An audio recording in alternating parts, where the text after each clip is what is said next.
జీవితాలలో చాలా జీవితాలు ఎండిపోయాయి. జీవము లేదు, ఆశలు లేవు, కోరికలు లేవు, ఎదుగుతారనే ఆశ చచ్చిపోయింది, ఫలాలు కాస్తారు అనే ఆశ చచ్చిపోయింది.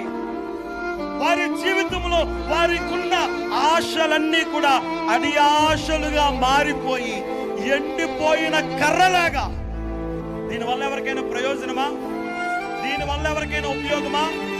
నిష్ప్రయోజనమైన జీవితం, ఎవరికి ఉపయోగపడలేని పరిస్థితులు, నిశ్చయమైన స్థితిలో ఏదో ఒక కార్యం జరుగుతుంది అనే ఆశ కూడా చచ్చిపోయి, ఆశలన్నీ అడి ఆశలుగా మారిపోయి ఇక్కడికి వచ్చి నామకే వాస్తుగా కూర్చున్నావేమో.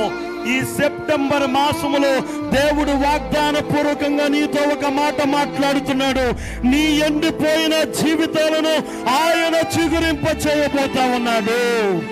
నీ ఎండిపోయిన జీవితాన్ని ఆయన ఫలింపులోనికి నడిపించబోతా ఉన్నాడు. నీ ఎండిపోయిన జీవితాన్ని ఆయన ఆశీర్వాదంలోనికి తీసుకుని వెళ్ళబోతా ఉన్నాడు.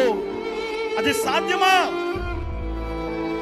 మనిషి శక్తి వల్ల అది సాధ్యము కాదు. గాని మనం ఆరాధిస్తున్న దేవాది దేవుని శక్తి వల్ల ఎండిపోయిన కర్ర కూడా పువ్వులు పూసి బాదము పండ్లు కాయగలదు.